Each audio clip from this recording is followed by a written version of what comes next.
좋아요와 구독하기는 사랑입니다. 네, 안녕하십니까. 2021년 7월 마지막 날 한발 앞서 소식을 전하는 고품격 부동산 토크쇼 부동산 별별소에 오신 여러분 환영합니다. 자, 오늘 이풀기 했는데도 불구하고 시작부터 혀가 꼬이고, 네, 지금 생각은 딴 데가 있고 오늘의 주제는 세 가지를 꼽았는데 이 세 가지 주제가 우리 소장님이 아주 싫어하는 주제 세 가지를 꼽았어요. 근데 요새 기사가 이런 식의 논점과 방향이 결정이 되어 있더라고요. 작년 이맘때는 이 부동산 대책들이 3번 있었잖아요. 맞아요. 그래서 그 8.4 대책 나오기 직전이거든요. 그래서 이제 막 얘기들이 많았어.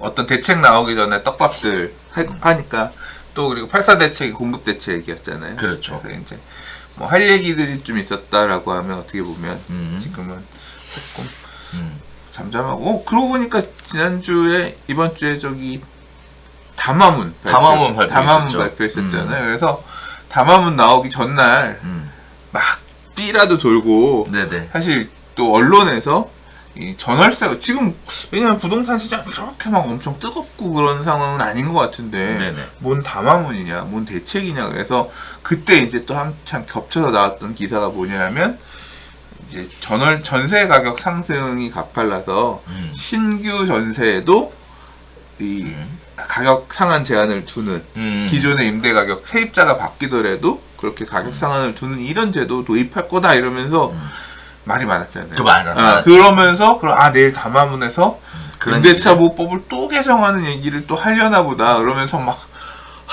뒷목 잡고 짜증이 나가지고 그러나 싶었는데 이제 정작 당일날 나온 담화문을 보면 그런 내용은 아니었어요. 그렇죠. 그런 내용은 아니었지만 모르지 또 앞으로 또 뭐가 나올지.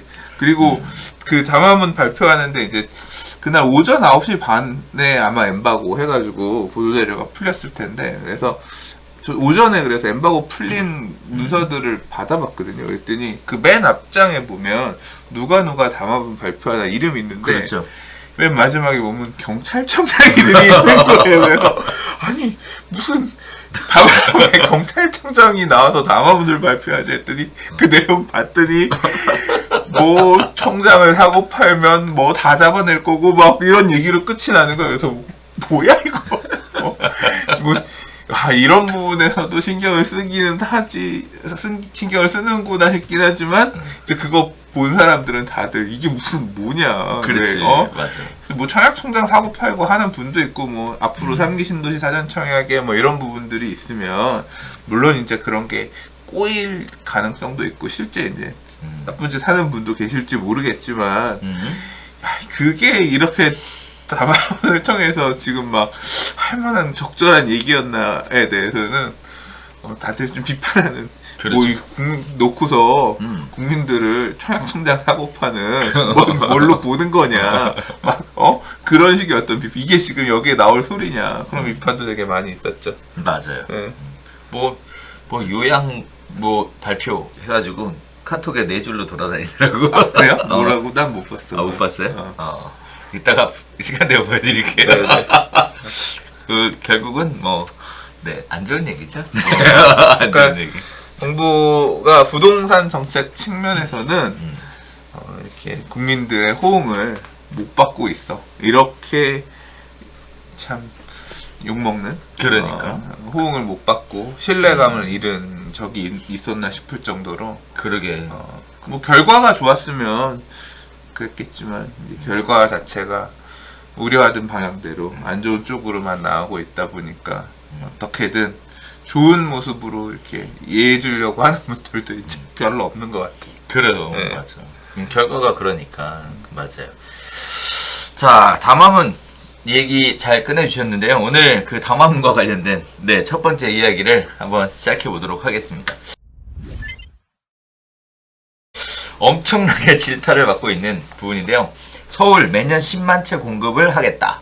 이렇게 정부에서 담화문 안에 내려가 있었습니다. 다세대 임대 다 끌어모아야 10만 채 공급이 된다. 과대 포장이다. 라는 얘기가 계속 나오고 있는데요. 정부와 민간의 입주 물량 전망에 대해서 지금 전국 단위 그리고 서울 단위로 표들을 만들어서 하고 있습니다. 정부에서는 얼만큼 공급하고 민간에서는 얼만큼 공급하다. 거기에 따른 합계가 이렇게 된다. 이런 얘기인데요. 주택 공급 물량 발표에 대한 논란이 사그라들지 않고 있습니다. 결론만 얘기하면 거짓말이다. 이렇게 얘기하시는 반박문이 맞습니다. 자, 부총리가 28일 대국민 담화에서 과거 10년 평균 주택 입주 물량이 전국 46만 9천 채, 서울 7만 3천 채인 반면 올해 입주 물량은 각각 46만 채, 8만 3천 채로 평년 수준을 유지하고 있다. 이렇게 밝혔고요. 또 국토부 장관께서도 앞으로 10년 동안 전국 56만 채, 수도권 31만 채, 서울 10만 채의 주택이 매년 공급된다라고 발표를 했습니다. 그러나 주택 공급이 부족하지 않다고 했지만 이는 주택 공급 물량을 부풀린 것이다 라고 정면 비난에 나섰습니다. 국토부의 올해 서울 입주 물량 예측치 중 절반가량인 4만 1000채는 비아파트다 라는 것으로부터 시작하는데요. 담화에서 밝힌 공급 물량은 해당 연도에 완공돼 입주가 가능 물량입니다. 정부는 이 기준에 따라 올해와 내년에 서울 각각 8만 채가 넘는 주택이 완공된다고 전망했는데요. 하지만 민간기관에 따르면 서울의 입주 예정 물량은 올해 3만 1000채, 내년 2만 채로 정부 추산에 크게 미치지 못한다고 합니다. 그렇다는 얘기는 정부는 아파트뿐만 아니라 오피스텔이나 다세대 연립주택 등 비아파트, 청년주택 같은 공공임대 이런 모든 물량을 전부 다 공급 물량에다가 포함했다. 그렇기 때문에 이런 수치가 나왔다라는 건데요. 문제는 수요자들이 다세대나 연립 등도 주거에 필요한 역할을 하긴 하지만 주택시장에서 대다수가 기대하는 주택의 유형이 아파트라는 점을 감안하면 유형별 물량을 밝히지 않을 경우 오해가 발생할 수 있다. 정부는 2022년 이후 물량을 아파트와 비아파트, 임대와 분양 등으로 구분해서 공개를 해야 하는데 그 부분에 대한 얘기는 못하고 있다. 정부가 비아파트를 포괄하는 통계를 내놓으면서도 이 물량이 일기 신도시에 공급된 29만 채를 넘어서는 것이다 라고 얘기하는 건 이것은 거짓말 아니냐라는 겁니다. 자, 또 일기 신도시 주택 공급의 90% 이상은 아파트라는 것을 기반으로 하고 있는 거죠. 따라서 정부가 주장하고 있는 공급이 충분하다라고 주장은 좀 맞지 않는다는 얘기입니다. 자, 빌라 단독주택증 비아파트 물량을 대거 포함시킨 데다가 사업 추진이 불확실한 상황을 고려하지 않아서 무주택자들이 주로 기대하는 새 아파트는 충분하게 공급하기는 역부족이다 라는 얘기와 함께 또 이런 얘기도 나오고 있습니다. 임대주택은 시장에 다시 나오지 않는 주택이니까 이거 계산하면 안 되고 또 순환되지 않는 공급이기 때문에 일반적인 주택 공급에다가 포함시키면 안 된다. 비아파트의 경우는 앞으로도 선호도가 떨어질 거라 이것도 포함되는 거는 아닌 것 같다. 이런 식의 반박들이 지금 막 쏟아지고 나오고 있는 상황입니다. 자, 일단 크게 두 가지 얘기가 있을 텐데요. 일단 개인적으로는 소장님이 생각하시는 부분, 이거 담화문 보고 어떻게 느끼셨는지, 그리고 정부 주도의 주택 공급이 결국은 실패 쪽으로 가닥을 잡는 건지 이런 부분들이 궁금하실 것 같아요. 어떻게 보셨습니까, 소장님? 사실 저는 담화문 한 번 슬쩍 읽고 다시 보지도 않았어요. 별로 그렇게 의미 있는, 그러니까 담화문이라기보다 그냥 읍소하는 그런 형태의 뭐 이렇게 열심히 하고 있습니다. 왜 그걸 기획했는지도 잘 모르겠어. 맞아. 이유를 모르겠어. 무슨 메시지를 그 시점에 전해야 된다고 생각했는지 그러니까 잘 모르겠어요. 그래서 그냥 별 내용도 없어서 넘겼거든요. 그리고 어느 순간부턴가 정부가 이렇게 얘기하는 통계 이런 것들은 안 보잖아요. 그렇지. 네, 사실 안 봐요. 요새는 부동산 대책 나오면 항상 이 부동산 대책 같은 경우 보면 앞머리에 정부가 판단하고 있는, 국토부가 판단하고 있는 시장 상황에 대한 내용들, 통계들이 맞아, 나오고 늘 이런 내용이 있기 때문에 그래서 이걸 준비했다. 항상 왜 우리가 이런 대책을 냈느냐. 그러니까 상황에 대한 판단, 그거에 대한 대응 방안으로 해서 공급 대책, 수요 대책 이런 식으로 항상 나오거든요. 근데 맞아. 요새는 전반부를 아예 안 봅니다. 왜? 그냥 지들이 하고 싶은 얘기 써놓은 거니까 지금 거의 반복되는 얘기잖아요. 그쵸. 뭐 지금 뭐 연립주택, 빌라, 뭐 이런 다세대 주택 이런 게 부족해서 문제가 되는 것도 아니고 뭐 지금 항상 얘기 나왔던 것도 뭐 국토부나 아니면 민간 단체 반박 이 얘기도 계속 반복됐던 얘기죠. 올해의 입주 물량이 얼마나 되느냐, 부동산 114 민간 업체 집계한 내용은 뭐 2만 얼마다, 뭐 이게 이제 분양한 거 기준으로 해서 입주한 거 따져봤을 때 이런 거다. 지금 여기서 이제 3만 1천 정도는 얘기하네요. 근데 무슨 소리냐? 뭐 훨씬 많다. 뭐 8만, 뭐 4만. 뭐 그러면 그게 어떻게 해서 나온 숫자냐? 그치. 따져보면 뭐 원룸 오피스텔 뭐 이런 것들 다 맞아, 포함해서 행복주택 뭐 이런 거 포함해서 들어가는 거다. 이제 그런 판단 자체, 그러니까 사실 이런 숫자에 대해서도 10만 채면 충분하네. 그러니까 결국 하고자 하는 얘기는 그거였겠지. 충분한 물량들이 공급될 예정이니 언론이나 민간 업체나 또는 투기꾼 놈들이 흔들릴 것 같다. 그렇다라고 해도 부안해동하지 마시고 네. 정부를 믿고 기다려 주십시오. 뭐 이런 얘기를 하기 위해서 이런 숫자들을 내는 거잖아요. 그렇죠. 근데 다 필요 없는 소리지. 왜? 결과가 결국 부동산은 가격으로 말해주는 거예요. 그러니까 시장이 작동을 해서 가격으로 말해주는 거고 그 가격이 지금 폭등이냐 아니냐로 나타나는 거잖아요. 결국 뭐 그래 부안해동하지 말고 우리는 그러면 좀 저렴한 매물이 나올 때까지 기다리자 하는 선택을 하셔도 되지만 막상 그래서 기다리고 안 알아봤는데 2주 전에 오시지. 일주일 전에만 오셨어도 지금보다 5천만 원 싼 물건 전세에 있었는데 지금 그거에 당하는 사람 당사자는 본인들이 결국은 그 의사 판단 해야 되는 거잖아요. 맞아요. 그러니까 이제까지 정부 말을 믿고 기다렸다가 뒷통수 맞으신 분들이 얼마나 많아. 그렇죠. 맞잖아요. 어? 집 사지 말고 기다려주세요. 그때 샀어야지. 그때 안 했, 예를 들어 김현미 장관 시절에 2, 3년, 3, 4년 전 대책 나올 때 그때 샀어야지. 그 말 듣고서 지금 기다리고 있었으면 후회해 안 해. 아이고 내가 왜 그때 임대도 마찬가지지. 전세 안정화될 겁니다. 뭐 어쩌고 저쩌고. 그러게. 전세 얻었으면 미리 얻었으면 좀 나았잖아. 그러니까. 그러니까 이런 내용들 뭐 다 알겠는데 뭐 그렇게 10만이면 어떻고 15만 원이면 어떻고 8만이면 어때. 결과적으로 이 판단에 따라서 안정화되면 상관이 없는데 이렇게 공급 물량이 있다고 하는데도 지금 시장 자체는 매매 시장도 그렇고 임대 시장도 불안한 거 아니야. 그렇죠. 엄청 불안해. 이 상황에 대한 판단이 잘못되었거나 이 숫자로 사람들을 홀리려고 하더라도 시장은 다르게 하거나 누가 문제겠냐. 근데 예전 같았으면 투기꾼이 문제다라고 할 수도 있겠지만 지금 상황에서는 그렇게 보기에는 좀 너무 이제 말의 힘이 떨어진 상황이 된 거 아니냐 싶고.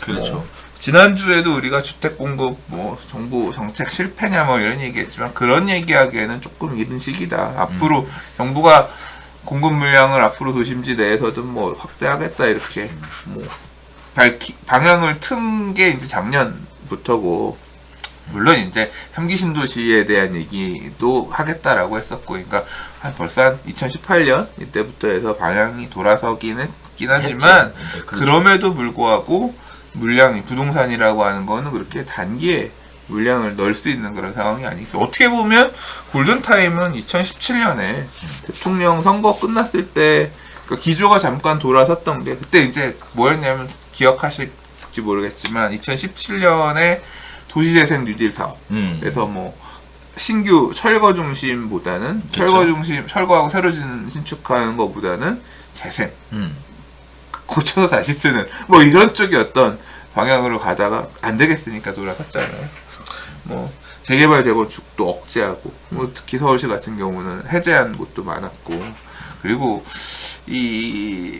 제가 얼마 전에 블로그랑 페이스북에도 글을 썼었는데 이게 민간 사업을 되게 지원하는 것처럼 얘기하지만 여전히 어떤 정치를 하시는 분들이나 정책 이반자분들은 약간 좀 손발이 안 맞는 그런 얘기들을 하시는 것 같아요. 그러니까 이게 민간 그 얘기는 어제도 제가 저희 집사람이랑 했었는데 진짜 이해가 안 간다고 얘기를 했었는데, 제가 이 주변에 부동산 하시는 사장님들 중에 보면 그런 분이 있어요. 중개 20년 동안에 20년 동안 해가지고 번 돈을 모아서 시행 사업을 하러 가는 거예요. 그러니까 그렇게 가. 이게 내가 진짜 이제 왜냐하면 이 시행 사업은 한 방에 확 잘 벌고 이런 게 있잖아요. 중개는 진짜 개미처럼 해가지고 모아서 가는 거라고 하면 그렇죠. 시행은 한 번 잘 터지면 쫙 버는 게 있잖아. 그렇죠. 인생 역전이. 근데 그렇게 갔다가 망하는 사람이 너무 많잖아. 많지. 거의 다야. 내가 그러니까 시행해서 일어선 사람을 중개하다 시행해서 일어난 사람을 별로 못 봤어. 막 저 지분 쪼개기에서 장난치는 사기 이런 사람들 빼고 그런 사람들 빼고는 잘 못 봤거든. 그만큼 시행 개발 사업이 어렵단 말이에요. 근데 그런 개발 사업이 있어야 신축 물건들이 나오는 거잖아. 그러니까 그렇게 개발 사업들이 많이 돼야 우리는 새 아파트나 새 주택, 새 빌라나 새 집에 좀 더 적은 비용으로 할 수, 그 집이 너무 많아야지. 그렇지. 내가 그 집 간의 경쟁이 생겨야 그 집을 내가 싸게 살 수 있는 거 아니야. 싸게 내가 들어갈 수 있는 거 아니야. 그 집을 안 짓기 시작하면 그거 하나 생기면 그 하나의 수요가 몰리는 거고 걔가 더 비싸지는 이게 시장 구조인 거 아니야. 그러니까 그만큼 그 개발 사업이 어려운데 그렇죠. 모 후보는 앞으로 개발 부담금을 50% 뭐 개발 이익 환수를 50% 하겠다? 야, 아무도 하다가 다 망하다 어쩌다 성공하면 그거 50% 떼간다고 하면 어느 미친놈이 시행사업하냐 하던 뭐 면허도 반납하고 그만두고 딴 거 가겠다. 그러면 새 집 안 짓겠다는 얘긴데. 짓지 말라. 짓지 말란 얘긴데. 어디 사놓으셨나? 그러니까 그게 나는 그래서 어떻게 이렇게 그러니까 지금 재건축도 사업이 안 되는 게 재건축 초과이익 환수 제도에 따른 개발이익 환수 금액이 다른 민간 개발 사업의 개발 환수 금액보다 저는 되게 현저하게 높기 때문에 그 비율이 좀 현실성 있게 조정돼야 된다라고 생각하는 편인데 그런 개발이익 환수가 세면 셀수록 민간은 안 하려고 한단 말이에요. 안 하죠. 그러니까 그게 한쪽에서는 하겠다라고 하지만, 그러니까 민간에서 안 하니까 공공이 나서 니네가 안 하면 우리가 주도해서 깔게 해서 지금 멱살을 잡고 끌고 가겠다는 모양이다. 그러니까 지금 시장이 망가진 이유는 민간이 사업 가는 거를 멱살을 끌어잡기 위한 이런 제도들이 있으니까 민간이 안 가는 거고, 그러니까 정부가 나서 니들이 왜 안 해? 그럼 내가 할게. 나오는 건데 정부도 할 땅이 없으니까 민간한테 땅 뺏어가지고 하겠다 이런 모양이 나오는 거잖아요. 그러니까 이게 앞에서 잘못된 어떤 시장 친화 반시장적인 정책들이 딱 장벽을 쳐놓고 가지 못하게 되어 있으니까 지금 정부도 뭔가는 해야 되니까 자꾸 이런 반시장이 아니라 반자본주의 정책들이 이제 그 다음부터 나오는 거. 땅을 뺏어가지고 뭘 하겠다, 수용을 해서 뭘 하겠다.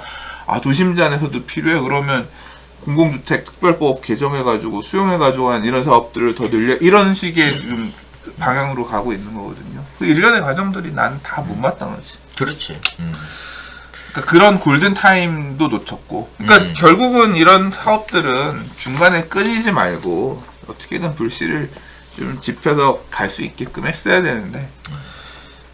그러니까 뭐 공급 물량 발표 얘기하다 지금 돌아섰는데 이게 정부가 이렇게 내놓는다고 해서 쉽게 이게 금방 눈에 보일 만큼 도달할 수 있을 만한 목표치가 아니었다라고 저는 생각하고 아마 많이 오랫동안 보아 오셨던 분들은 공감하고 계실 거예요. 근데 기사에서는 어떻게든 이제 그걸 까고 싶으니까 자꾸 이걸 이제 끄집어내가지고 그런 것도 있죠. 어떻게 보면 부관 참시하는 것 같아. 그런 수준으로 얘기를 자꾸 이제 기사거리 없으니까 이게 모자라다 이러면서 좀 하시는 것 같은데 아무튼 그래서 결론은 뭐냐 뚜렷한 답은 없다.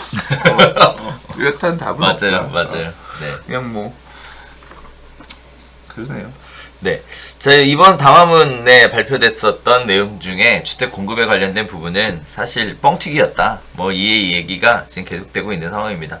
뭐 한편으로 보면 정책이 발표될 때마다 공급을 얼마나 하겠다라는 얘기가 말씀하셨던 대로 2년 전부터 기조가 바뀌면서 계속 관련된 부분들이 나오고 있었습니다만 실질적으로 그 숫자를 보고 믿고 있는 분들이 얼마나 될까 생각해보면 거의 없지 않을까. 그래서 이번 담화문도 갑작스럽게 발표를 했지만 사실상 거의 묻혀 들어간 거 아닌가 이런 생각을 좀 하게 됩니다. 자, 문제는 왜 지금 이 담화문을 발표했는가, 왜 이 시점에 갑작스럽게 담화문을 발표했는가, 왜 그리고 4가지 주요한 꼭지에 대한 이야기를 하게 되었는가에 대한 부분일 텐데요. 자, 이런 부분들은 이제 두 번째 꼭지로 넘어가 보시면 아마 좀 더 이해가 되시리라고 생각합니다. 자, 두 번째 이야기 바로 넘어가 보겠습니다. 시장의 분위기가 심상치 않습니다. 그 중에 대출 관련된 내용과 더불어서 2030의 시장 분위기가 지금 심상치 않다는 내용 같이 전해드리면서 시장의 반응, 그 다음에 동향, 뭐 이런 부분들을 한번 나눠보도록 하겠습니다. 자, 정부에서 영끌과 비투를 막기 위해 하반기 가계대출을 더 엄격하게 관리하겠다고 엄포를 놓으면서 내 집 마련을 미처 하지 못한 2030 세대들의 불안감이 엄청 높아지고 있다고 합니다. 대출 규모가 다시 줄어들기 전에 서둘러 매매를 해야 한다라는 움직임이 늘었기 때문이라고 하는데요. 부동산 시장의 불안도 가파르게 커질 것으로 예상되고 있습니다. 자, 금융위원장은요, 정부 서울청사에서 홍남기 경제부총리 겸 기획재정부 장관 주재의 담화문에서 가계대출을 더 엄격하게 줄이겠다라고 발표를 했습니다. 가계대출 증가율을 연간 5에서 6%로 억제하겠다라는 건데, 그러면 상반기 증가율을 연간으로 환산하면 8, 9% 정도 되니까 하반기에는 3, 4%로 관리해야 맞출 수 있다라는 겁니다. 자, 이 과정에서 다소간 발생하는 비판과 부작용은 감수하겠다 이렇게 발표를 했어요. 자, 최근 늘어나고 있는 이금융권 가계대출도 규제 차익으로 인한 시장 왜곡이 없게 철저하게 대응하겠다 이렇게 발표를 했습니다. 자, 결국은 제2금융권의 대출도 옥죄겠다라는 내용의 의미인 것 같은데요. 다만 뭐 코로나19에 관련된 부분들, 자영업자, 소상공인, 무주택 서민, 실수요자에 대한 작은 공급의 길은 열어두겠다라고 덧붙였습니다. 이것도 재밌는 얘기가 하나 또 나와요.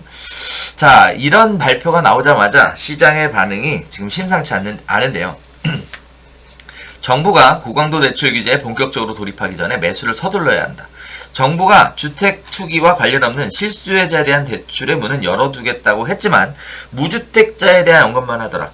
갈아타기 수요는 실수요자가 아니냐. 이번 기회에 다음 아파트를 사지 않으면 영원히 갈아타기 기회를 놓칠 것 같아 무조건 매수를 해야겠다. 무주택자에 대한 담보대출 인정 비율이 LTV가 완화하겠다고 한 지 얼마나 됐는데 또 대출 규제를 하냐. 계속 매수 심리를 자극하는 건 정부다 라는 생각이 든다. 이런 비판들이 쏟아져 나오고 있습니다. 자, 이와 같은 부분들이 무주택자가 LTV가 완화가 되면서 6억에서 7억 원대 금액의 가장 많은 대출을 받았어요. 왜 그랬냐면 무주택자가 7억 원 아파트를 구입할 경우 기존 LTV를 적용하면 2억 8천만 원까지 대출이 가능했지만 이달부터 대출 가능 금액이 최대 4억 원으로 1억 2천만 원 늘었기 때문입니다. 자, 거기에 따라 중저가 아파트로 수요가 엄청나게 많이 몰려서요. 강북권의 전용 면적 60에서 85제곱미터 중소형 아파트 매매 가격이 8억 9,257만 원을 기록해서 9억 돌파를 목전에 두고 있는 상황입니다.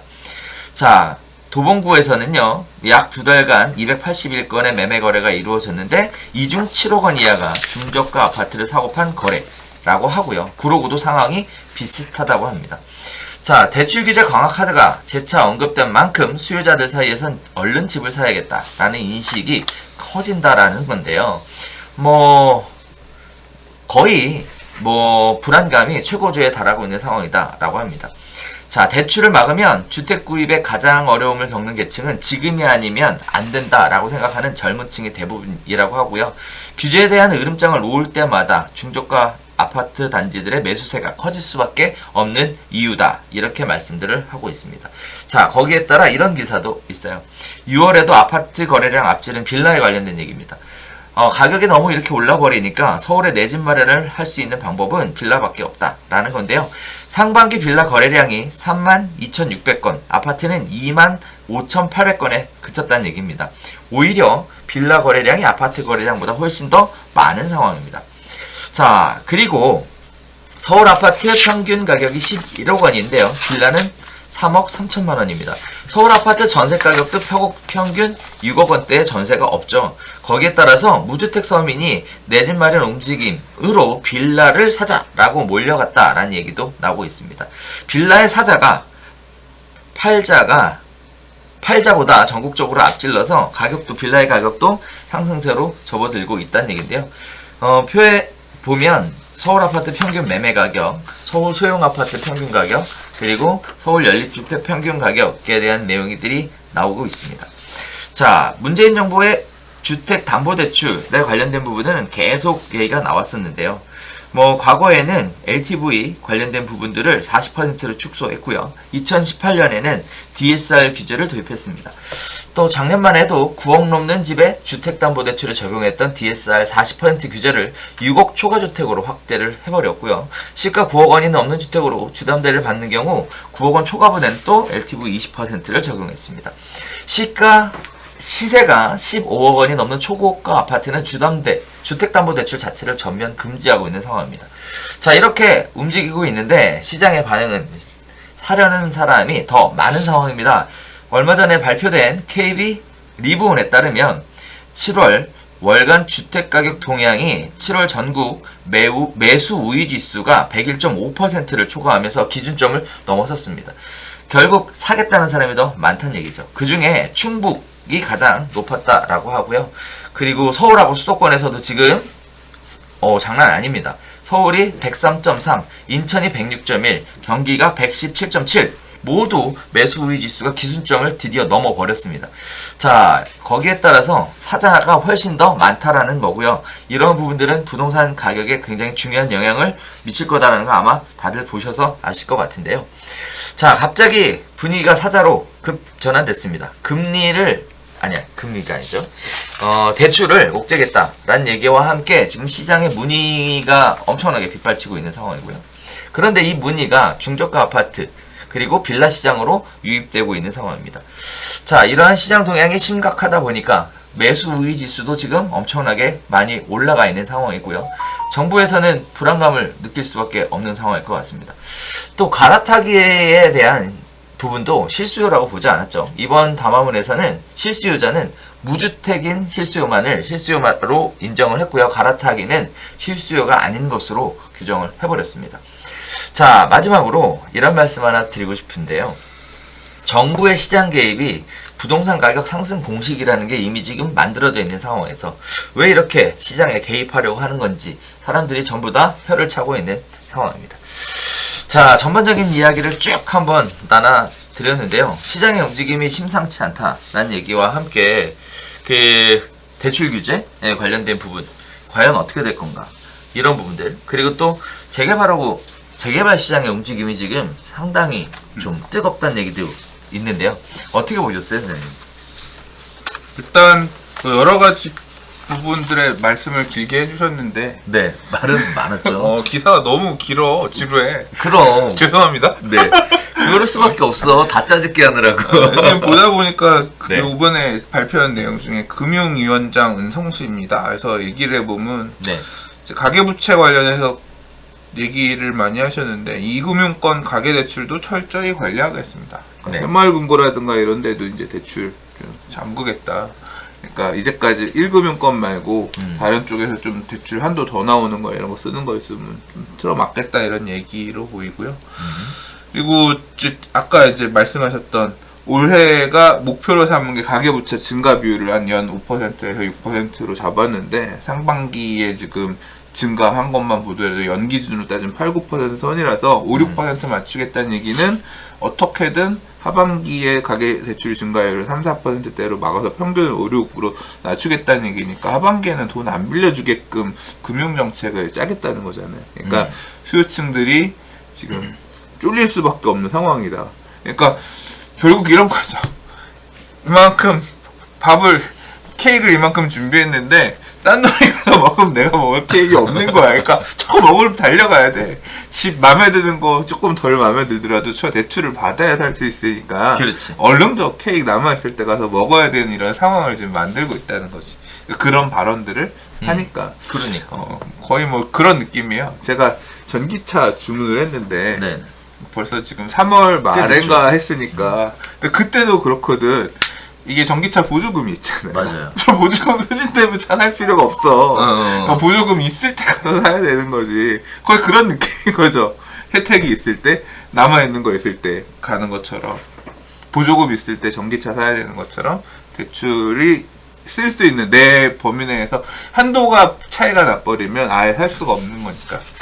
지금 대출이 급격하게 증가하고 있는 거는, 그러니까 뭐 시장 기사에서 보면 지금 뭐 말씀하신 내용 중에 보면 수요가 지금 다시 뭐 팔자보다 사자가 더 늘었다. 그래서 분위기가 좀 바뀌는 것처럼 얘기하는데, 맞아요. 제 생각에는 좀 지역에 따라서 약간 좀 온도 차이가 있지 않을까 싶고요. 그렇죠. 그리고 전체적으로 요번에 이제 7월 달부터 바뀐 게, 대부분의 경우에는 다주택자들은 어차피 대출 더 받을 수 있는 길은 없어. 막힌 지 오래됐고, 지금 이제 무주택자나 1주택자 중에서 뭐 교체 수요하는 사람 케이스에 따라서 약간 좀 차이는 있을 수 있겠습니다만, 바뀐 내용 중에 하나가 그거거든요. 소득이 어느 정도 좀 되는 분들 중에서, 맞아요. 소득이 많다는 얘기는 DSR을 조금 여유롭게 받을 여유롭게. 수 있는 상황에서 이제 LTV가 10%씩 풀렸거든요. 그래서 기존에 받을 수 있던 것보다 대출 한도가 늘어나면서 매수가 가능한, 근데 이게 조건을 맞춰보면 가격이 9억 밑으로, 그렇죠. 이제 가격대가 일정 금액 이하여야만 이 10% 늘어나는 걸 받아 먹으면서 내가 대출 매수를 할 수 있기 때문에, 그러니까 그 계층에 해당되는 아파트들이 거래량이 되게 많이 늘었고, 지금 기사에서 나타나는 이런 형태로 지금 보여지는 것 같고요. 그와 별개로, 글쎄요, 이게 그러니까 이게 결국 코로나 영향도 있는 것 같은데, 돈이 많이 풀리면서 금리가 계속 낮게 유지되고, 이제 이런 부분들이 전체적으로 시장에 계속 이렇게 돈을 사람들이 대출을 갖다 쓰는 거를 별로 이렇게 무섭게 생각 무섭게 안 생각 안 하잖아요. 하죠. 그런 분위기가 지금 계속 이어져 오고 있고, 이런 부분들이 뭐 주택 매입에 등을 떠밀고 있어요. 떠민다고 해야 되나? 그런 부분들이 그렇게 지금 되고 있는 것 같습니다. 그리고 한편으로는 이제 정부가 공공재개발 카드를 작년부터 꺼냈잖아요. 그리고 이 재개발이라고 하는 거는 진짜 이게 뭐 아파트 가격이 어제 5억 하던 게 많이 올라서 6억대 이런 개념이 아니라, 재개발에서의 가격 상승의 메커니즘 어떤 식이냐면, 아무것도 없던 동네에 3억짜리, 2억짜리 빌라가 재개발이 된대 그러면 프리미엄 몇 억 이런 식으로 딱 뜨는 거니까, 그렇죠. 이게 2억짜리가 내년에 3억 되는 게 아니라 2억짜리가 내년에 5억. 사업 추진이 확정되는 순간 가격이 확 이렇게 펌핑해버리는, 이런 말 그대로 마법과 같은 일들이 벌어지잖아요. 그러니까 그걸 노리고 하는 투자들이다 보니까 투기성이 엄청 강한 거죠. 되고 안 되고에 따라서 운명이 바뀌는 거니까, 이런 쪽에 대한 투자들이 과거 박원순 시장님 시절에는 별로 이렇게 주목을 받지 못하다가, 왜 서울시가 재개발에 대한 기본 계획을 수립해서 가야 되는데 그것들을 되게 열심히 안 했으니까. 그러다가 이제 정부가 나서서 공공재개발 하겠다. 공공재개발이 아니라 비슷한 형태로 공무주택 관련해서 사업을 하겠다. 뭐, 그 다음에 이제 특히 올해 4월 같은 경우는 오세훈 서울시장이 되면서 다시 민간 재개발 가게끔 하겠다. 이러면서 좀 사실 이제 재개발 판이 어느 정도 만들어졌잖아요. 그러다 보니까 빌라 투자는 당연히 그 재개발 추진을 하려고 하는 지역에서 가장 사기 좋은 물건이 빌라기 때문에 빌라는 거래량이 늘어날 수밖에 없고, 지금 물 만난 격으로 뭐 쪼개기 하는 업자들 막 가서 열심히 짓고 있고, 뭐 그래요? 그러고 있는 것 같아요. 지금 제가 어저께 잘 아는 부동산 사장님한테 전화를 받았는데, 오래 알고 지낸 사장님한테 전화를 받았는데, 어느 지역에 쪼개는 원룸을 지금 사고 싶다는 거야. 그리고 또 거기 계속 쪼갠다고 하는데 되지 않겠어요? 이러면서 나한테 물어보더라. 그 동네 그래도 한 좀 지나면 재개발 되지 않겠어요? 그래서 선수가 왜 그래? 그렇게 봐놓고서 왜 그래? 그러니까 결국은 이 재개발 활성화 업자들이 들어와서 쪼개기 하는 거는 또 맞물려 있어요. 이제 그 흐름으로 가고 있고, 쪼개놓은 거 가서 사람 살 거 아니야. 그렇죠. 거래량 늘어나는 거지. 맞물려 있는 거죠. 이제 이게 결국 그런 거예요. 취득세가 뭐 12%가 되든 8%가 되든 이거 재개발 구역으로 정해지기만 하면 상승이 훨씬 가파르니까, 이 정도 그냥 매매가다 생각하다. 야, 3억짜리 물건 3억 2천의 물건 3억 5천의 매물 나왔다, 5천만 원 가격 올렸다 생각하고 사자. 어차피 이거 취득세 낸 건 비용으로 나중에 세금 낼 때 빼줄 거 아니야. 뭐 이제 그런 논리가 서는 거지. 그렇구나. 되기만 하면. 그렇구나. 그러니까 어떻게 보면 반쯤 이제 특이적인 성격이 있는, 그러니까 이게 거의 사실 어떻게 보면 저는 도박이라고 생각하거든요. 투자가 아니야. 거의 도박에 가까운 경우가 생기는 것 같아요.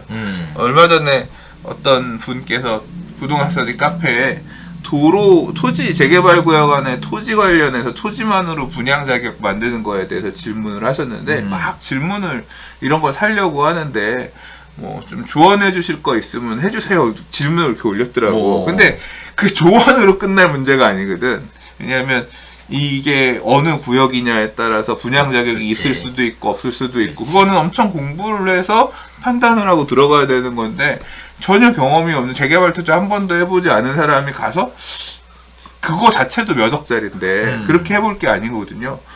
이거는 당신이 지금 하려고 하는 건 투자가 아니라 도박하고 계시는 거라고. 이게 같은 물건이라고 하더라도 분석을 해서 판단할 수 있는 사람은 투자지만 그렇지. 똥이 된장이 모르는 사람이 가서 사는 건 그건 도박이잖아. 안 나오면 나중에 총 다 억울해요. 그렇지. 그렇잖아요. 지금 도박을 하고 계신 거라고. 근데 지금 미 지정 지역에 가서 재개발 바라보고 빌라 사는 거는 일종의 싸게 사면 사실 상관없어. 싸게만 사면 상관없어요. 왜냐하면 빌라도 지나면 가격이 오르니까. 근데 이제 그걸 비싸게 사거나 이제 그렇게 하면은 일종의 도박이 될 수 있는 거거든요. 그리고 세금도 많이 내는데. 그래서 이제 지금 그러니까 장이 이렇게 상승장이 오래 지속되다 보니까 지속되는 상승장의 하반기, 상승장의 끝 마무리에서 나타나는 일들이 계속 반복해서 나타나고 설마 했는데 이번에도 여지없이 이제 지난 상승장에서도 끝 마무리에 가서는 이제 대재개발의 시대. 그래서 마지막에 이제 재개발 물린 사람들이 제일 피봤죠. 이제 그런 시장으로 좀 가고 있지. 물론 이제 상승장이 앞으로 얼마나 더 이어질지 모르지. 이 재개발 투자들이 앞으로 서울의 도시계획 방향이 도시재정비의 방향이 어떻게 바뀔지도 모르는 거기 때문에 이런 투자가 성공이다 실패다를 단언할 수는 없지만 그러나 일단은 지난 턴과 마찬가지로 재건축에 대한 규제가 강해지고 정부의 정책도 재건축은 억제하면서 재개발을 활성화하는 방향으로 정부도 서울시도 턴어라운드 하고 있고 뭐 그 과정에서 다시 이제 이런 재개발을 바라보는 투자는 또 그러니까 초기 재개발을 생각하고 들어온 투자는 또 여지없이 시장들은 그렇게 움직이고 있고 요즘 그게 다 이런 자료로서 통계로서 나타나고 있는 모습이다. 그런 것 같아요. 자, 재개발 관련된 이야기 쪽 수장님이 말씀을 해주셨는데요. 일단은 시청자분들의 관심도 굉장히 좋은 것 같습니다. 네, 일단 우리 부동산을 부탁해님께서 네, 어우 감사합니다. 5만원씩이나 네, 와, 네, 시원하게 빙수 한 잔 먹고 네, 하면 좋겠습니다. 네. 자, 그리고 여러 가지 이야기들 쭉 해주셨는데요. 일단은 수장님 얘기해 주셨던 것 중에 제가 미처 생각 못한 게 있었어요. 뭐? 취득세가 양도세 납부할 때 공제되는 부분이라. 당연히 공유되지. 그러니까. 비용이니까. 그러면은 취득세라는 게 세금을 납부한다는 개념이 아니라 어떻게 보면 예치하는 거일 수도 있겠다. 누군가의 비용이죠, 관점에서. 비용. 그러니까 그런 생각도 들더라고. 그러니까 국가가 매도인 삥 뜯는 거지. 그러니까 매도인 삥 뜯는 건 아니고 네. 매도인의 지위의 역할을 하는 거지. 이걸 살려면 돈을 이만큼 더 내라. 문지기 해주는 거네. 야, 그러니까 그 사고 파는 것에 대한 것을 감독해주는 어떤 그 비용으로 12% 내야 돼 너는. 그러니까. 참. 근데 지금 근데 그런 경우도 있어요. 보면 주택이 없으신 분도 새 아파트가 너무 받고 싶으니까 근데 뭐 청약으로는 답이 없으니까 그냥 첫 투자를 그런 빌라 사서 재개발 기다리겠다 이렇게 움직이시는 분도 계시는 것 같아요. 네. 사실 이 두 번째 주제에 관련돼서 꼽은 이유 중에 하나가 정부에서 갑자기 담화문 발표했잖아요. 근데 보이시는 것처럼 대출 규제에 관련된 이야기만 하는 게 아니라 지금 매수 우위 시장으로 완전히 접어들었다. 전국이 다 지금 100이 넘었다. 긴장할 만할 것 같아요. 네. 긴장할 만할 것 같아요. 이번에 그러면 몇 차 유행이 되나? 부동산 상승? 네. 갑자기 사자로 분위기가 전환이 됐는데 뭐 여러 가지 이유들이 있겠죠. 다들 아시는 것처럼 뭐 유동성에 대한 부분들이 가장 클 거고 그 부분들이 저금리 기조하고 만나서 더 그 영향력이 확대될 것으로 보고 있고요. 또 공급에 대한 부분들이 생각보다 잘 진행되지 않는 저공급에 관련된 부분들도 시장에 영향을 미치고 있는 것 같습니다. 그 시장들이 중저가 아파트, 그리고 빌라 시장, 그리고 재개발 시장 쪽으로 유입되고 있는 상황이고, 그래서 상대적으로 15억이 초과되는 고가 아파트 시장은 상대적으로는 조용한 편이에요. 네, 편이고요. 시장이 이렇게 움직이고 있는 상황. 또 서울보다는 경기도권으로 해서 사실 오늘 기사에 뽑지는 않았지만 서울 분들이 경기도로 굉장히 많이 이사 나가시는 부분들이 있더라고요. 그래서 그런 쪽으로 수요가 변경되고 있는 부분들. 그리고 이제 오늘 또 확실하게 정리가 됐던 거는 뭐냐면 무주택 실수요자의 개념이라는 것은 가로 열고 무주택이 있었다는 거. 네. 가로 열고 무주택이 있었다는 거. 그래서 오히려 갈아타기를 생각하고 있는 실수요 입장에서 불안함을 느끼게 된다라는 거. 이런 부분들이 있을 것 같습니다. 자, 정부가 이렇게 담화문까지 발표해서 시장을 또 옥죄려고 하고 있고, 또 임대차법도 개정하겠다고 이렇게 얘기하고 있고, 가장 우려하는 거는 정부에서 또 움직이면 또 올라가는 거 아니야? 이런 식의 우려들이 있던데. 뭐 그거는 일종의 비아냥인 거. 그래요? 그러니까 계속 부작용이죠. 정부가 움직인다는 건 시장의 직간접적인 개입 비중을 늘려서, 그러니까 시장이 작동을 잘 안 하는게끔 되는, 그러니까 이 매물이 거래가 많이 되고 이래야 이게 작동을 하면서 맞아요. 사실은 이제 더 안정화될 거라고 저는 생각하는데 거래가 없으니까 이 비정상적으로 오히려 더 거래량이 없어지면 없어져서 시장이 작동하기 힘들면 힘들수록 변동성이 더 커지는 그런 상황인 것 같아요. 그래서 저 개인적으로 이런 얘기를 사실 해도 될까 이런 생각은 드는데. 하세요. 네, 그러니까 욕먹을 생각해야지 또. 아니, 잔치집을 할 건데 뭐 상다리가 부러지게 음식을 많이 차리면 많이 차릴수록 많은 사람들이 와서 즐겁게 먹을 수 있잖아요. 그렇게 하다 보면 일정 부분 똥파리가 낄 수도 있잖아. 그 똥파리가 끼는 거가 무서워서 일단은 똥파리를 싹 다 잡고 잔치집을 해야겠다. 네. 왜요 또? 아니요. 그렇게 볼 수도 있죠. 네.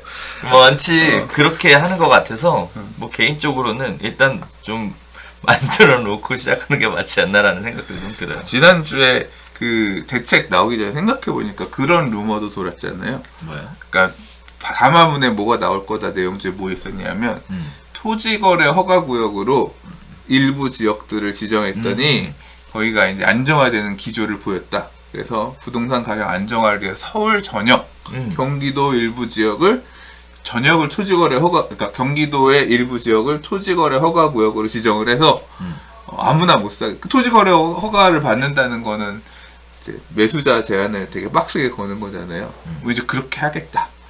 이제 그런 루머가 돌면서 이거 어떻게 해야 되냐고 막 사람들 얘기했던 기억도 나요. 근데 충분히 예상 가능한 시나리오인 것 같아요. 나중에 안 되면 그런 것까지도 꺼낼지 모르겠다는 생각이 들어요. 최근에 또 사실 뭐 추진되고 있는 거라 기사에 뽑진 않았지만 토지 공개념 관련해서 이낙연 국회의원님께서 입법하신 것도 있고 임대차 3법 관련돼서도 지금 바꾸겠다고 또 난리들을 피우고 있는 게 있습니다. 자, 어쨌든 진짜 5년 다이나믹하다. 너무 길어. 어쨌든 왜 이렇게 다양하게 열심히 하는데 그 핵심은 못 짚나 몰라. 정부의 개입 얘기 나왔으니까 드디어 정부에서 칼 갈고 뽑았던 임대차 2법 1년 후에 어떤 일이 벌어졌는지에 대한 이야기를 한번 정리해 보도록 하겠습니다. 자, 갱신하면 4억 7천이고요. 신규 계약하면 8억 6천입니다. 자, 심지어는 평형대가 더 큰 게 전세 가격이 더 낮은 그런 역전 현상까지 발생하고 있는 상황입니다. 세입자들에게 계약갱신 청구권이라는 아주 특별한 권리를 줬음에도 불구하고 세입자들이 전세 계약 청구를 하지 못했다는 얘기들이 지금 쏟아지고 있습니다. 자, 구체적인 내용을 한번 보도록 하겠습니다. 자, 살던 집에서 2년 더 살면서 보증금은 5% 이내로 인상하는 임대차 2법 시행이 1년 지났습니다. 갱신권이 있지만 권리를 쓴 세입자는 절반이 채 안 된다고 하는데요. 권리를 쓸 수 없는 구멍이 컸기 때문이라고 합니다. 의도한 만큼 결과가 안 나오니까 전세가 불안이라는 부작용만 부각되고 있다라는 건데, 지난달 만기 도래한 임대차 계약 총 16,883건으로 가정하게 되면 계약 갱신 요구를 행사한 것은 약 8,000건 정도밖에 되지 않는다고 합니다. 거의 절반인 거죠. 자, 계약 갱신을 안 한 사람이 23%, 갱신을 한 사람이 77%, 뭐 계약 갱신을 하면서 계약 갱신권을 뭐 미행사하신 분들이 또 있다고 하고요. 여러 가지 케이스들이 나오는데요. 세입자에게 무조건 좋다라고 얘기했던 계약갱신권을 절반도 행사하지 않은 이유 3가지는요. 일단 첫 번째가 광범위한 집주인의 갱신 청구권 거절 사유를 들 수 있을 것 같고요. 두 번째는 실거주 목적으로 집주인이 거절했을 경우, 실제 집주인이 실거주하고 있는지를 확인할 방법이 없다라는 경우, 세 번째는 손해배상 청구 소송을 한다 하더라도 배상 금액이 적어서 사실 실익이 없다라는 거. 자, 집주인 입장에서도 불만이 많습니다. 뭐 내가 얻는 게 하나도 없는데 집을 팔고 싶어도 집을 못 파는 이런 일이 생긴다고 하고요.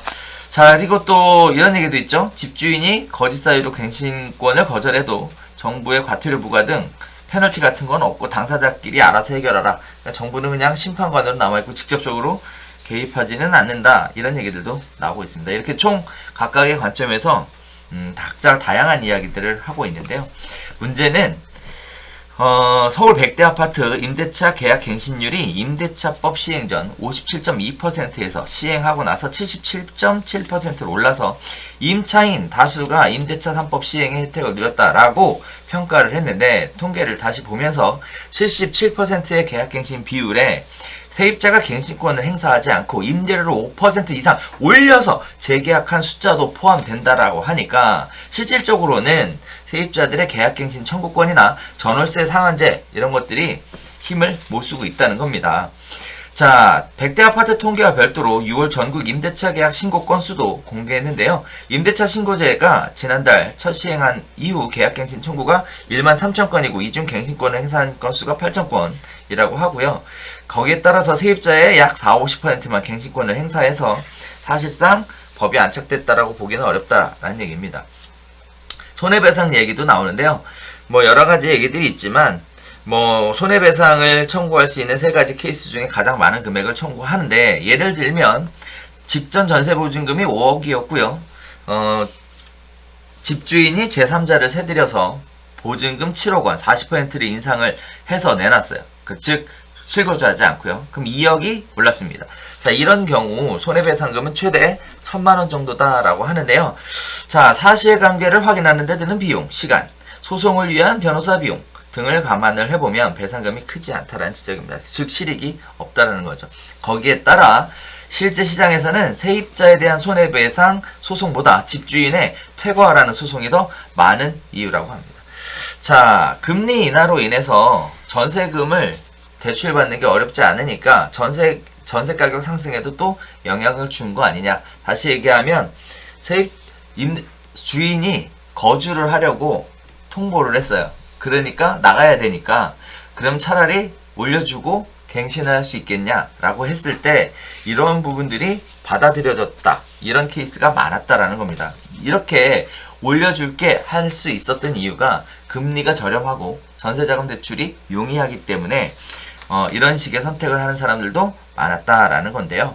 자, 임대차 입법 시행, 뭐 당연히 처음부터 수장님은 반대를 거듭하셨지만 이런 식의 이야기를 또 정리해서 듣고 보니까 뭐 이해는 됩니다.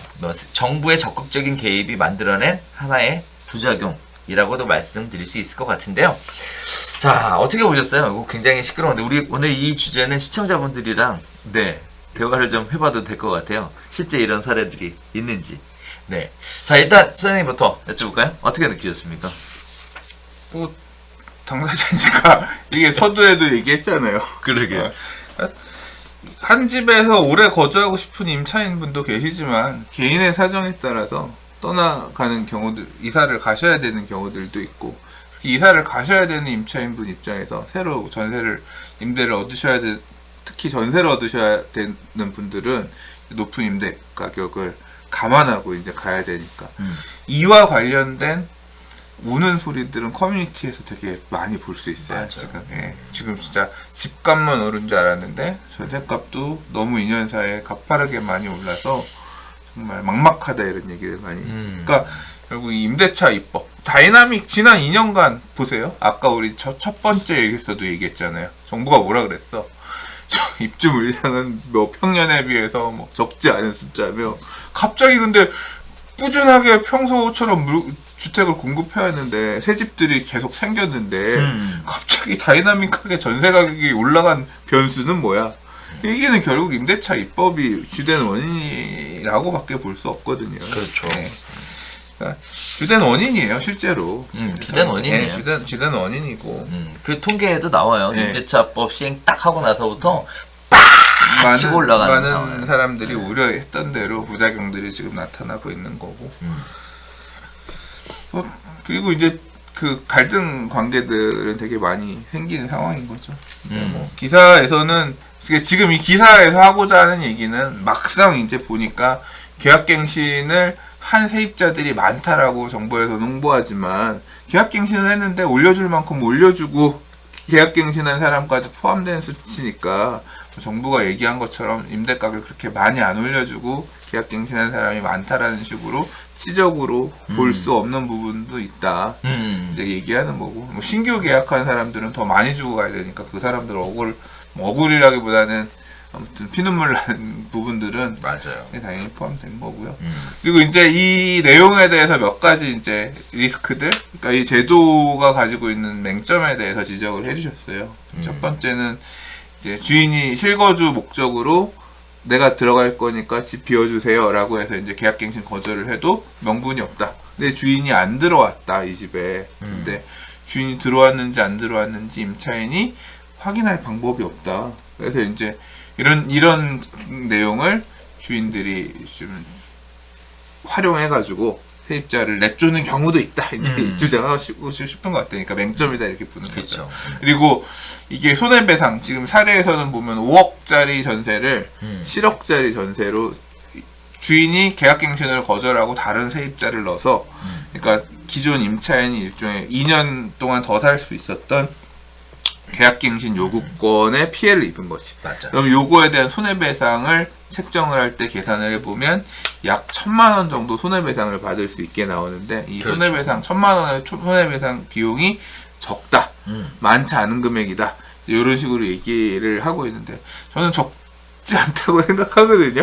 네, 이 1,000만 원도 되게 큰 돈이에요. 큰 돈. 네, 근데 이 상대적으로 적다는 얘기는 뭐냐면 결국 이 세입자가 그 1,000만 원을 받기 위해서는 1,000만 원을 임대인으로부터 너 나한테 계속 계약을 연장을 해서 살게 해줬어야 되는데 다른 세입자 받아서 2억 원 전세보증금 더 받았으니까 1,000만 원 내놔 얘기하면 주인이 내가 왜? 그렇지. 나는 줄 생각이 없어. 그렇지. 너 임대차 보호법에서 주라고 한 거야. 난 모르겠는데? 이래버리면 결국 그 1,000만 원을 받기 위해서 세입자는 뭘 해야 되냐면 머리 아파. 그 전 임대인을 대상으로 소송을 해야 된단 말이야. 소송 어떻게 해요? 변호사 사무실 가야 될 거 아니야. 변호사 사무실 가서 소송 기본적으로 소송하려면 한 300만 원에서 500만 원 기본 착수금이 있잖아요. 그리고 뭐 성공부수 이런 것도 달라고 할지 모르겠는데 그러면 그런 비용들, 시간 이런 거 고려하면 상대적으로 손에 쥐게 되는 금액이 상대적으로 크지 않다는 거죠. 소송에서 이겨도 변호사에게 지급한 비용 다 빼고 다 그거를 한쪽에서 부담하는 건 아니거든요. 소가의 일정 금액만큼만 가는 거니까. 그래서 실익이 별로 없으니까 소송도 상대적으로 별로 안 갈 거다. 이제 이런 부분까지 얘기를 하는 것 같아요. 맞아요. 네, 그래서 자, 지금 수장님도 뭐 개인적으로 그런 말씀 주셨는데 이제 시청자분들하고 관련된 부분에 대화를 좀 해봤으면 좋겠습니다. 지금 부동산 중개업을 하고 계시는 분들도 많이 눈에 띄니까 시장에서 현장에서 임대차법에 관련돼서 좀 여쭤보고 싶은 것들이 있는데요. 집주인이 입주를 하겠다고 얘기해놓고 계약갱신 청구를 안 한 사례들, 이런 사례들이 많이 있는지, 네, 이런 것 좀 있으면 알려주시고, 또 입주한다고 해놓고 세입자를 넣은 케이스들이 있으실 거 아니에요. 이런 케이스들. 그 다음에 또 여기에 나오는 것처럼 그렇게 했을 때 소송 가야 되잖아요. 이게 소송 가는 케이스들 혹시 이런 거 알고 계시면 얘기를 해주시면 좋을 것 같아요. 자, 또 하나는 증액을 5%만 증액할 수 있도록 되어 있는데 5% 이상의 금액으로 재계약한 사례들 또 있으실 것 같아요. 물론 청구권이 새로 발생이야 하겠지만 이러한 사례들이 있는지 각자 중개업하고 계신 현장 안에서 임대차 보호법 계약갱신 청구권하고 전월세 상한제 관련된 부분 현장에서 어떤 일들이 있는지 네 말씀을 좀 해주시면 네 도움이 좀 될 것 같습니다. 자, 일단 채팅창에 네 좀 올려주시면 관련된 이야기를 갖고 잠시 한번 이야기 나눠보도록 할게요. 네. 없는 것 같아요. 없다고? 왜? 없잖아. 있으면 얘기하겠지. 오래 걸려요. 채팅을 하는데 오래 걸려요. 네. 자, 이게 없으면 없다고 남겨주시면 돼요. 없을 거야. 왜냐 많지 않을 거예요. 그러니까 내가 중개업자면 나는 안 개입할 것 같아. 이게 결국은 갈등 안에 들어가는 거잖아. 개입은 안 하지. 아니 근데 해달라고 하면 결국은 예를 들어서 내가 이 임대인이 계약갱신 요구 챙겨야 되잖아요. 내보내고 하는 일종의 꼼수잖아. 기존에 살고 있는 세입자를 속이고 해야 되는 거잖아요. 그렇죠. 네, 그거에 중개업자가 동조를 해줘야지 가는 거잖아. 왜? 임대인이 속일 수도 있지. 그러니까 임대인이 속여서 얘기를 하는데 집을 보려거나 뭘 하거나 하면 티가 날 수도 있잖아. 뭐가 이상하다고 하면 멈춰서겠지. 그러니까 중개업자는 그런 갈등 속에 개입하고 싶어 하지 않지. 그러니까 이런 사례가 그렇게 요구하는 적은 있었지만 그거는 그냥 안 했어요라든가 그랬을 것 같은데 나는. 그러니까 별로 이게 하더라도 중개업자를 끼고 하기보다는 중개업소에다 끼고 하기보다는 그런 식으로 할 것 같아요. 독단적으로. 그러니까 세입자를 내보내고 명도를 한 다음에 비워놓은 상태에서 가고 그럼 모르지. 부동산은 빈집이었는데 갔다. 근데 의심은 간다. 세입자를 내보내고 뭐 그거 어떻게 알아? 그러니까 사실은 그것도 사실 중개업자가 알기는 쉽지 않지. 뭐 의심 가긴 하지만 그런 사례가 그렇게 많을까? 물론이죠. 네. 자, 계약갱신 집주인의 입주를 목표로 해서 계약갱신 거절한 케이스는 사실 뭐 다들 아시는 것처럼 재건축 아파트 관련된 부분들이 많았을 거예요. 실거주 2년 관련된 얘기 나오면서 그쪽이 사실 제일 많이 나왔을 거로 보고 있고요. 승둔꽃님도 얘기해 주시네요. 서로 합의하에서 새로운 계약서를 작성하러 오신 분도 계실 텐데요. 이렇게 되면 또 중개업 하시는 입장에선 이게 재계약이니까. 근데 오래 살고 싶은 임차인 입장에서는 이게 최선이에요. 맞아. 그냥 5% 초과해서 서로 협의해서 금액만 왜냐하면 그게 어차피 2년 뒤에는 결국 이게 임대인과 임차인의 관계라는 게 한계가 있어요. 서로 이해관계가 대척점 완전 반대에 서 있는 게 있고 임차인은 무조건 싸게 거주하는 게 좋고 임대인은 그렇죠. 무조건 비싸게 임대하는 게 좋거든. 이게 완전 대척점이 반대에 있는 사람이라 이게 좋아질 수가 없어. 결국은 이 가격이라는 부분에서 접점이 있어야 되는 거거든요. 그러니까 예를 들어 한 번 임차인이 임대인하고 척을 지잖아요. 그러면 서로 불편하기 때문에 다시 안 나. 임대인이 지난번에는 나한테 그렇게 내 뒤통수를 저 임대인으로서의 저를 인정하지 않아 주셨으니까 재계약할 의사 없으면 다음에 이사를 무조건 가야 되잖아. 그러니까 그런 문제 때문에 계속 거주하고 어차피 2년 뒤에 다 올려줄 거면 미리 지금 얼마 올려주고 그 다음에 또 이렇게 계속 협상하는 게 낫겠다. 이렇게 생각하시는 임차인이 내가 아마 임차인이라도 그럴 거야. 나도 그랬을 거야 사실. 이거를 싸우기보다 왜 그러냐면 제가 지금 살고 있잖아요. 2년 만기 됐잖아요. 그래서 나가야 되잖아요. 그러면 일단 비싸잖아요. 지금부터 어차피 올려줘야 되거든요. 그 일대로 간다 그러면. 그럴 것 같으면 이사 비용도 들고 여러 가지 비용적인 부담도 있으니까 어차피 올려줄 것 같으면 조금만 올려주고 계속 사는 거지. 그러니까 근데 이 내용의 본질이 있어. 뭐요? 임대인이 그래서 사실은 갑이야. 이게 임차인이 올려주고 싶어서 올려주고 협의하는 게 아니라 더럽도 치사하지만 그래도 임대인한테 눈밖에 나면 안 되니까 올려준다. 그게 저변에 깔려 있는 거긴 하지. 그렇잖아. 그렇죠. 안 그러면 내가 이사 가야 되니까. 그렇죠. 내가 애를 그렇죠. 얘를 여기 학교를 보내야 되는데 이러면 그러니까 그럴 때 이제 서럽지. 내 집 사고 싶다. 그런 생각이 들 수밖에 없죠. 맞아요. 어쩔 수 없어. 그러니까 모든 임대차의 본질이야. 맞아요. 이게 그래서 저도 지금 세 내면서 쓰고 있는 상가 건물이 있단 말이에요. 임대인분들 너무 좋으세요. 너무 좋으시고 그런데 그 정말 좋으셔요. 정말 좋으시고 감사하면서 잘 쓰고 있는데 그럼에도 불구하고 나는 내 상가를 그러니까 내가 쓰기 위한 내 상가를 갖고 싶다. 내가 그렇지. 내 소유의 물건, 내 소유의 부동산에서 내가 거주하고 사용 수익하고 싶다라는 게 그 근본적인 문제 때문에 그래요. 맞아요. 자, 시청자분들의 의견이 속속 들어오고 있는데요. 일단 서로 협의하에 새로운 계약서를 작성하러 오셨다라는 눈꽃님 이야기가 있으셨고요. 또 신명님 얘기는 이런 얘기 있네요. 만기시 재계약할 때 임차인이 갱신 청구권 사용 안 하고 현 시세로 협의해서 네, 재계약하는 경우도 많다고요. 그러니까 이게 지금 기사에서 얘기했던 그 얘기네요. 그러니까요. 어차피 계속 거주할 사람들은 4년 딱 살고 나갈 생각이 아니기 때문에 그러니까. 그냥 적당히 올려주고 있고 또 계속 거주하는 걸 도모한다. 그렇죠. 그러니까 결국 임차인 입장에서 그 정도의 목돈이 있다고 하면 2년 뒤에서 어차피 줘야 되는 어차피 줘야 돈이니까 되니까. 그냥 준비되는 대로 준다 뭐 이런 식인 거 맞아요. 그리고 대출이 잘 되니까 못 주는 상황이면 싸워보겠지만 대출을 받아서 드리면 되는 거고 그리고 또 대출 이자율이 낮으니까 큰 부담으로 가지는 않는 것 같아요. 자, 다음에 또 강동 그쵸. 집사님께서는 위로금으로 협의한다라는 얘기인데 결국 위로금 협의라는 거는 세입장에서 사실 그 계약갱신 청구권이 유리하게 작용하는 이유는 이거인 것 같아요. 이제 계약갱신 청구를 할게요 그랬더니 그냥 나가주시면 안 돼요. 부탁 좀 드릴게요. 이게 위로금.